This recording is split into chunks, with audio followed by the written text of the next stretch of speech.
Assalamu alaikum rahmatullahi wa barakatuh. Hope you're doing fantastic. We're continuing our reading today of this really intense feministic book. It is quite dreary, but we learn about their perspective, which will then help us to accurately and strategically tear apart their ideas. We can't do that if we don't really know what they stand for. We can't just have buzzwords. We have to actually really know what it is.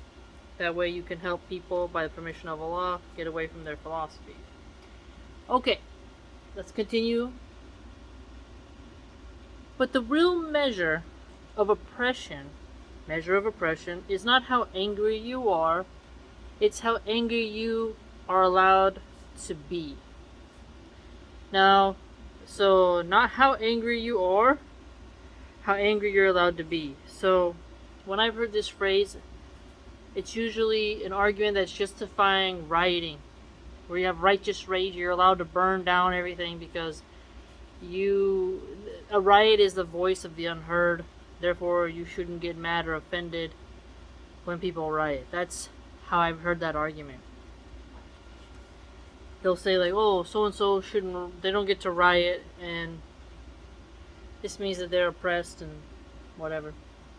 That's why the anger of straight white men in the global north often feels so overwhelming, while the rage of women and men of color against structural violence and historical oppression is pathologized, excluded from the political conversation.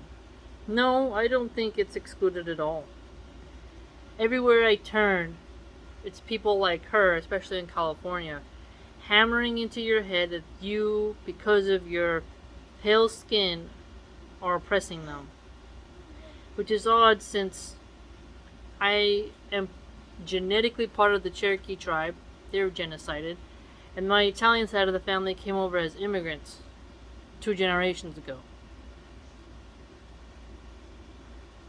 I don't know, it's just quite bizarre. There's a lot of pale people. You're gonna start finger pointing everyone that they're oppressing you. It really holds you down, and you're scapegoating your own self. You're not being accountable for how you and your parents failed. You can be different than your parents. I was different than my mom by the permission of Allah. And a lot of youth are different than their parents, right? Women speaking out against institutional rape go too far and lose control. Institutional? I don't even know what that means. I wonder if that's like a new woke phrase. Institution cannot R-word you.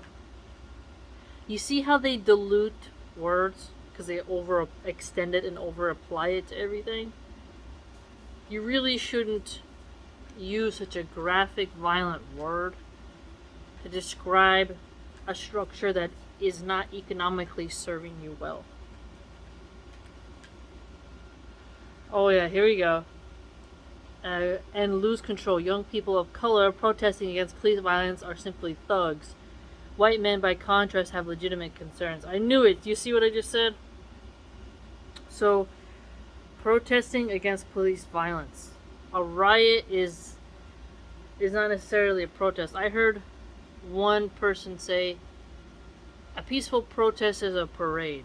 A riot is an actual protest.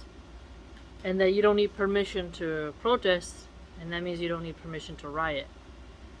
I mean, you want to destroy your own communities and then demand the taxpayers foot the bill for the damage, and then you want all the business owners to suffer because of your tantrum, and then they move out, and then there's no jobs. You can't blame anybody but yourself because businesses want to have a steady supply coming in. And you can whine and complain that businesses shouldn't have that much say in what happens in the community. But people gotta have jobs. There has to be beauty, there has to be tax revenue in order to keep things looking nice, right? So you don't get to just riot and burn everywhere and then get mad when people don't like that type of thuggery. Same thing when There's football riots, soccer riot, basketball riots, or a fraternity that gets nuts and goes insane. Any type of rioting, it's just like, get it together. Across and beyond the global north, patriarchy is running scared and fighting dirty. Fighting dirty. The aggrieved entitlement of ordinary men trying to carve a philosophy out of their refusal to manage a moment's discomfort is easy to exploit. Now, okay, so ordinary men, let's break this down. Carving out a philosophy and then easy to exploit. It can be marshaled. It can be channeled. The promise of restoring lost white masculine pride sells policy, delivers votes, and anoints emperors, and sexual entitlement is the language in which that promise is spoken. Aha! You see what she's done here? I see what she did. Okay. Sexual entitlement? And restoring lost white masculine pride. So, look at how she said lost masculinity. She admits that there has been a decline in masculinity. As we have seen, she likes that. She wants that. That's victory to her. What about if we take out white and put Asian, black? What do we say an indigenous of... I don't know if there's any Iroquois tribes left of the tribal people. Let's say Iroquois, or the indigenous people of Brazil. Would we want to sit here and say that they should not restore their masculine pride? What if we say Mexican? Let's take it on a national level, right? Let's say lost Mexican masculine pride. Let's take it down to then the indigenous peoples, the Yucatan people of Mexico. Lost Mayan Mexican masculinity. Is it okay for them to then want it? You see what she does though, she's always focusing on the race, as if white, straight, heterosexual men don't have permission to be masculine. See, she said the patriarchy's on the run. She wants to dismantle patriarchy, and she is happy that masculinity is waning. She knows that to sell policy, you need to talk about masculinity. See, they peep game. They know what they're doing. That's why when they say it's a conspiracy that there's an attack on masculinity, she can clearly see it. Around the world, the far right is on the rise, and feminism has been identified as its enemy. Steve Bannon, the Breitbart CEO. I didn't know he was the CEO of Breitbart. I see him all the time on Getter. I don't follow him, but I didn't know that. Former chief advisor to Donald Trump and the man more responsible than any other individual in the world for shaping the alt-right into political force it is today. I didn't know that. I just seen him as some old tired dude. But I didn't pay attention to his podcast. Explicitly used male fear of female power to build a movement. Okay. He seems so dry. I haven't really watched him, so I can't speak with... I don't know exactly what she's done in terms of research, but I don't know if I trust her. I'll have to check it out. Fear of female power. Male fear of female power.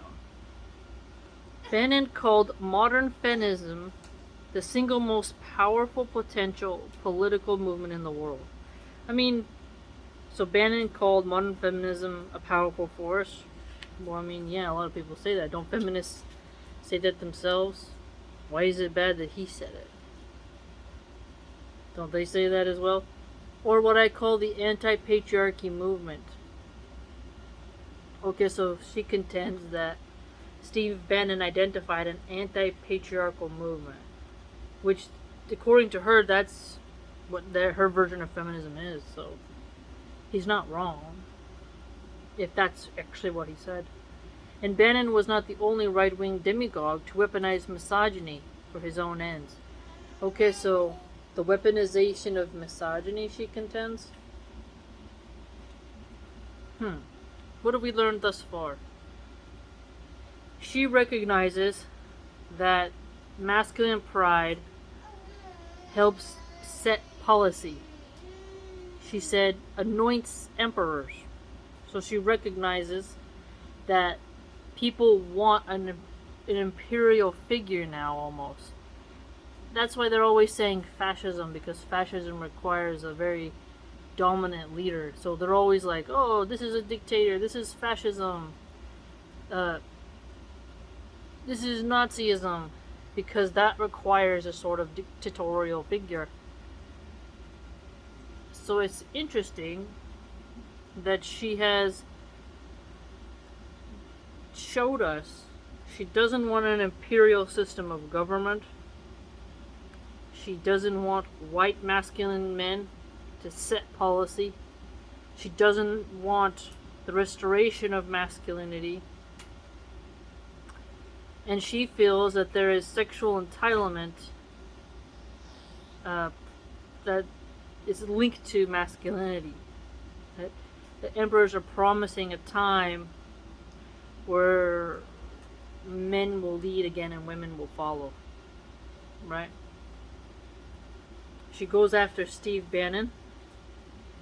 She says ordinary men, so she kind of digs into what she said last time of the working class men who also have a modern conservative view of gender roles, of where you're supposed to be.